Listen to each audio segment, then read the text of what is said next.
Olá pessoal, tudo bem com vocês novamente? Professor Ricardo aqui terminando o nosso primeiro módulo de Direito Penal aqui nos Mitos do Direito.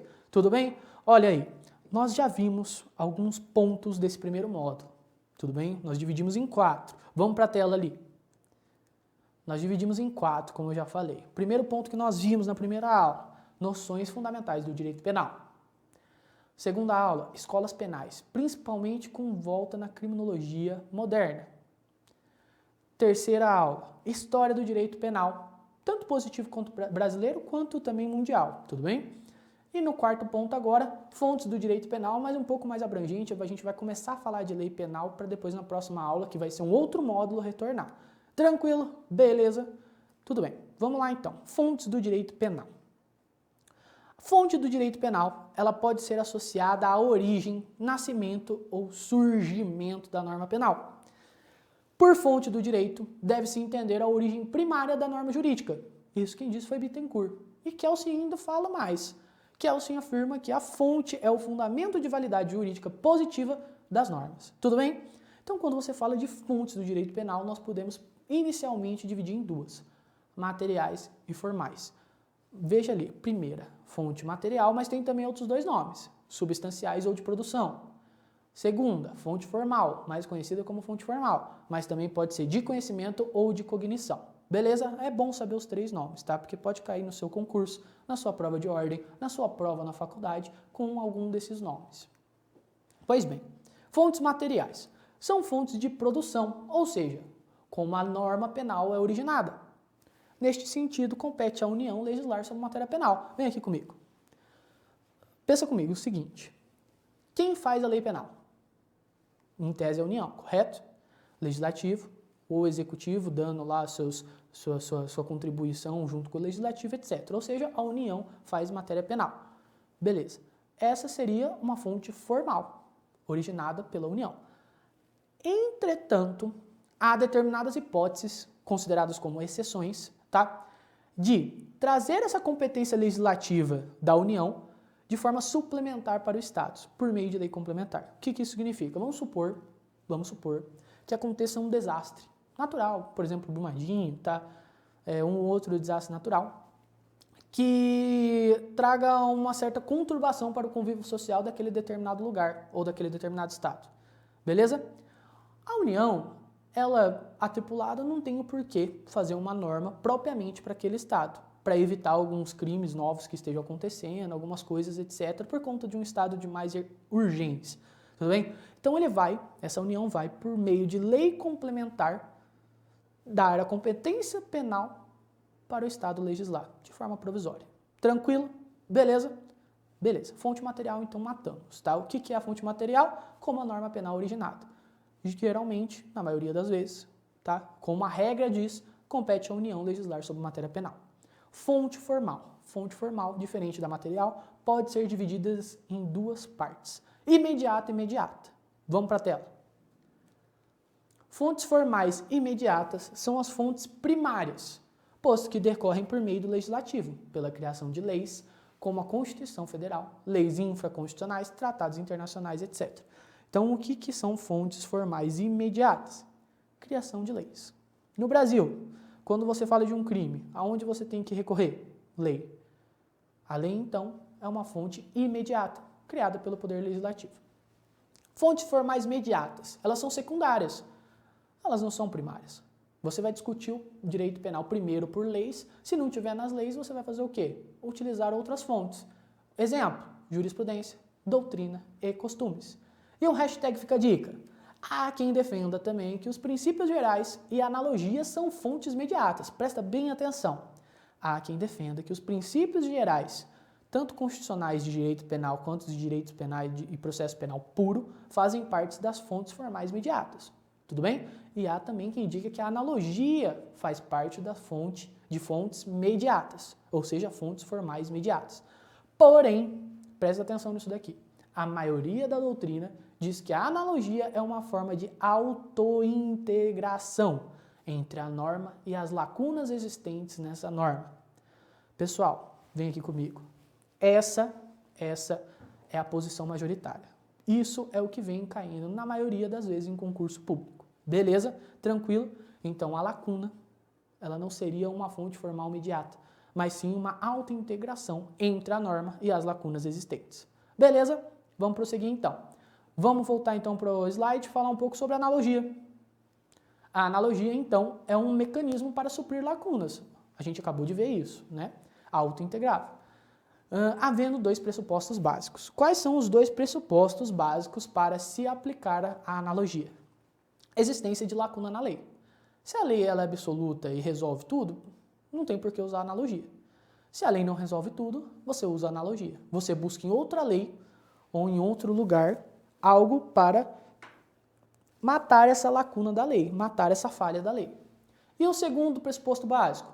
Encontro no ordenamento jurídico de uma forma de solução legal semelhante. Olha lá, onde há a mesma razão legal, aplica-se o mesmo dispositivo. Onde há a mesma razão legal, aplica-se o mesmo dispositivo. Vem aqui comigo.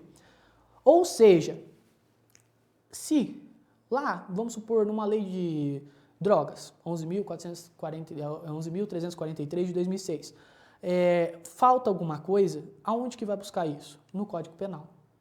Onde há a mesma razão legal, aplica-se o mesmo dispositivo. Se há uma lacuna, você usa como analogia. Aliás, a própria Lei 11.343 fala que vai utilizar o Código Penal ou o Código de Processo Penal quando não tiver previsão lá. Então seria uma analogia por previsão legal. Mas se não tiver previsão legal, você utiliza essa analogia também. Volta para a tela então, que a analogia ela pode ser dada de duas formas. Analogia in bonam partem, ou seja, analogia em benefício do réu. Ou analogia em malam parte. Ela pode se dar dessa forma? Vamos ver então. Vamos começar pela analogia em bonam parte. Em benefício do réu. Quer um exemplo? Aborto de mulher vítima de violação sexual mediante fraude. Ixi, cortou ali uma parte. Fraude por analogia ao estupro. O que isso significa? Lá no artigo 128, inciso 2 do Código Penal, fala que a pessoa não vai ser punida se fizer um aborto numa vítima de estupro. Mas nada diz sobre a violência sexual mediante fraude. Então, por analogia, você não pune o médico que fez o aborto por violação sexual mediante fraude. Por quê? Porque é uma analogia em benefício desse médico que seria um réu. Perfeito? Então, o médico vai lá, faz um aborto numa violação sexual mediante fraude, não no estupro. O estupro está previsto em lei. A violação sexual mediante fraude, o aborto não está previsto em lei. Só que, por analogia, para beneficiar esse médico, que pode vir a ser um réu no processo penal, você utiliza o mesmo pressuposto como se fosse estupro. Tranquilo? E agora a analogia em malam parte. Pode no direito penal? Não pode. Analogia em prejuízo do réu não pode. Lembra? O Código Penal tem muito disso. Você pode fazer tudo pró-réu, não tudo pró-réu, mas a maioria das coisas são pró-réu, tendendo a preservar os direitos fundamentais do réu, e quando prejudica ele, não pode. Tranquilo? Quer um exemplo disso? Inexistência de reincidência. Olha lá esse quadro que eu trouxe para vocês. Analogia em malam parte, em prejuízo do réu. Olha lá. Se você faz um crime hoje e depois pratica um crime depois, reincidente, correto? Se você pratica um crime e logo após, ou dentro do período de 5 anos, etc., do trânsito em julgado, uma contravenção, reincidente. Se você pratica uma contravenção e depois uma contravenção, você é reincidente. Lembrando que a reincidência, ela subsiste, ela continua a existir somente 5 anos, durante, aliás, 5 anos após o trânsito em julgado da sentença penal condenatória. Tranquilo? Beleza? Após o cumprimento de tudo, tá? E o que vocês precisam entender? Que isso não é recíproco. Olha lá. Crime e contravenção gera reincidência. Isso está previsto em lei. Contravenção e crime não gera reincidência. Por quê? Não está previsto em lei. Mas aí você me pergunta, professor, se crime e contravenção, crime seguido depois de uma contravenção, gera reincidência na contravenção, por que uma contravenção inicialmente feita e depois, em outro dia, um crime feito, vai deixar o réu primário? Seria injusto. Não seria injusto porque essa analogia em prejuízo do réu não poderia ser feita. Se não está previsto na lei e se for prejudicar o réu, não pode. Se está previsto na lei, pode. Tranquilo? Beleza? Hermenêutica e interpretação. Vamos fazer uma diferença entre hermenêutica e interpretação para depois estudar as interpretações gramaticais, históricas e sistemáticas. Hermenêutica, ciência que se ocupa a sintetizar os modos e os elementos da interpretação jurídica. Veja, é uma ciência que sintetiza os métodos, os modos e os elementos da interpretação jurídica.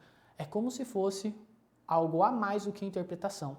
Estuda a interpretação, sistematiza a interpretação, traz métodos de interpretação.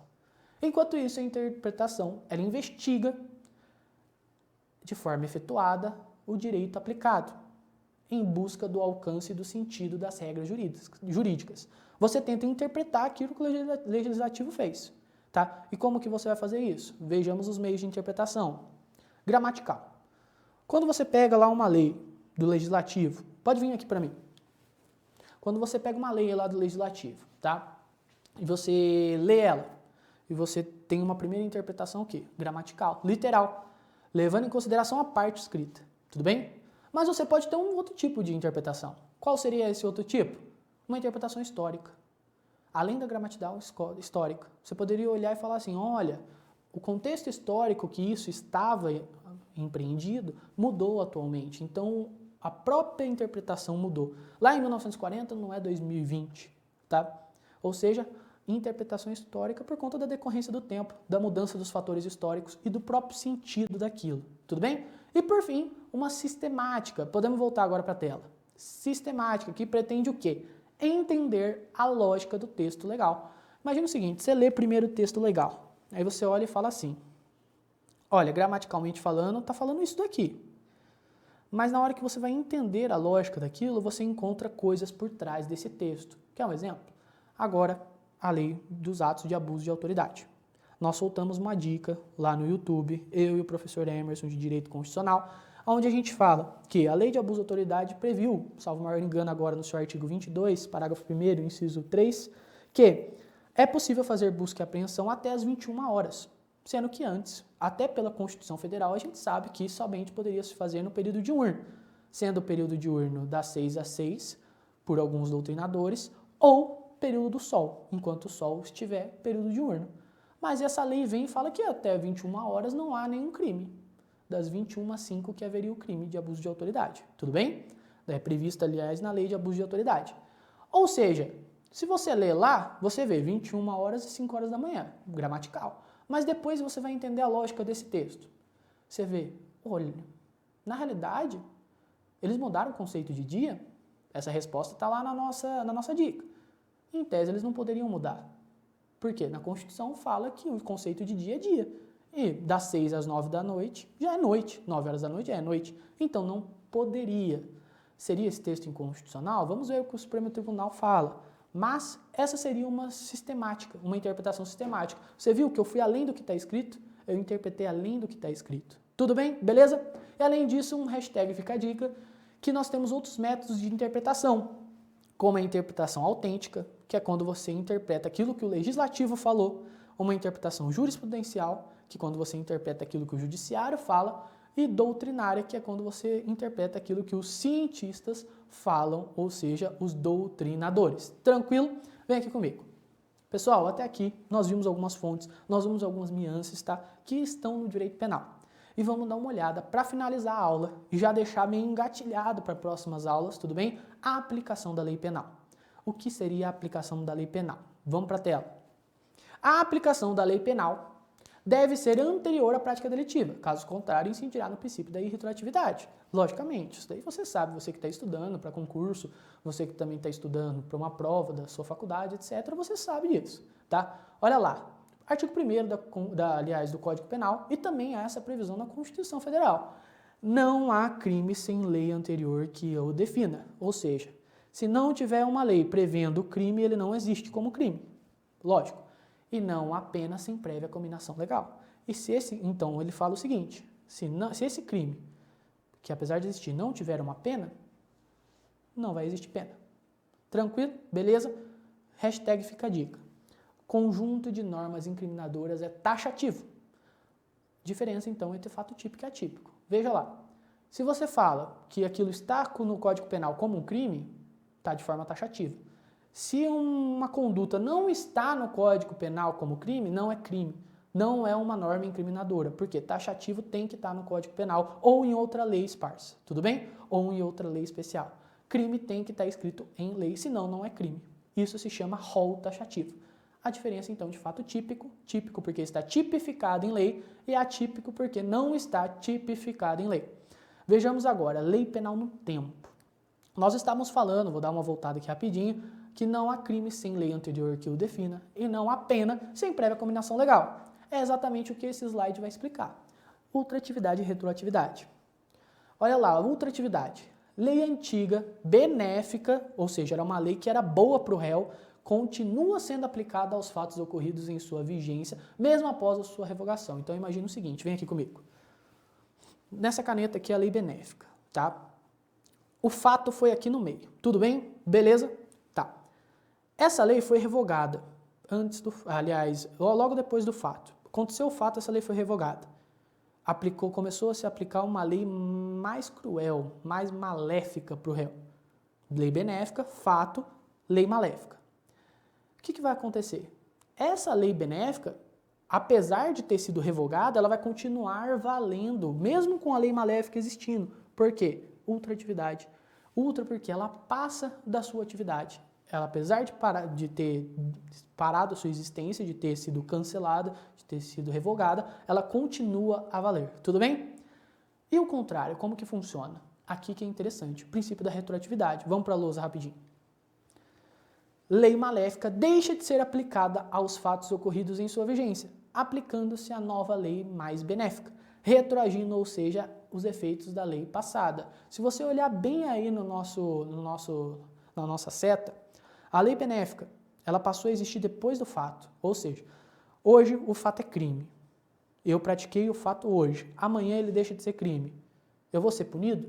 Não tenho porquê, porque se ele deixou de ser crime, ele deixou de ser importante para o Estado. Tudo bem? Ou seja, a lei benéfica, mesmo posterior ao fato praticado, vai alcançar esse fato, trazendo benefícios para o réu.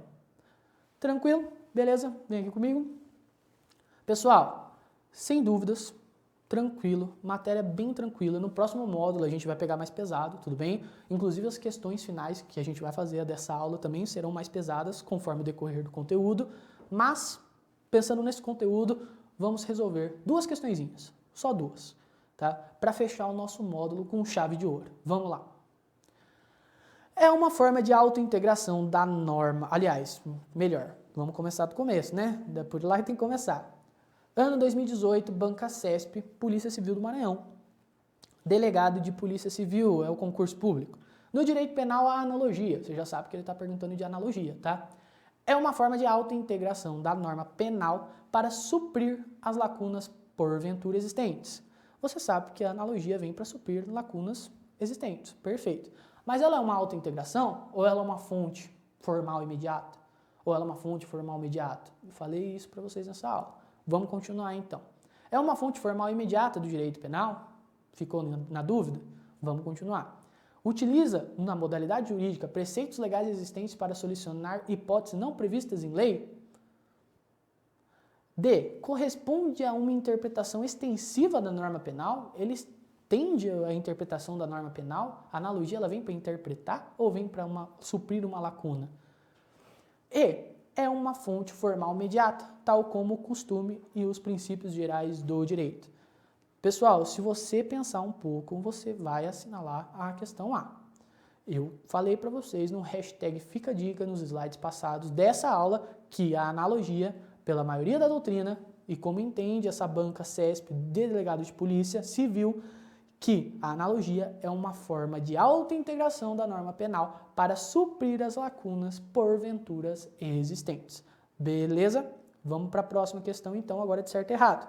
Analista judiciário oficial de justiça, banca da CESP também, ano 2013. Vamos de analogia de novo. Pela analogia, meio de interpretação extensiva, busca-se alcançar o sentido exato do texto de lei obscura ou incerta, admitindo-se em matéria penal apenas a analogia em bona parte.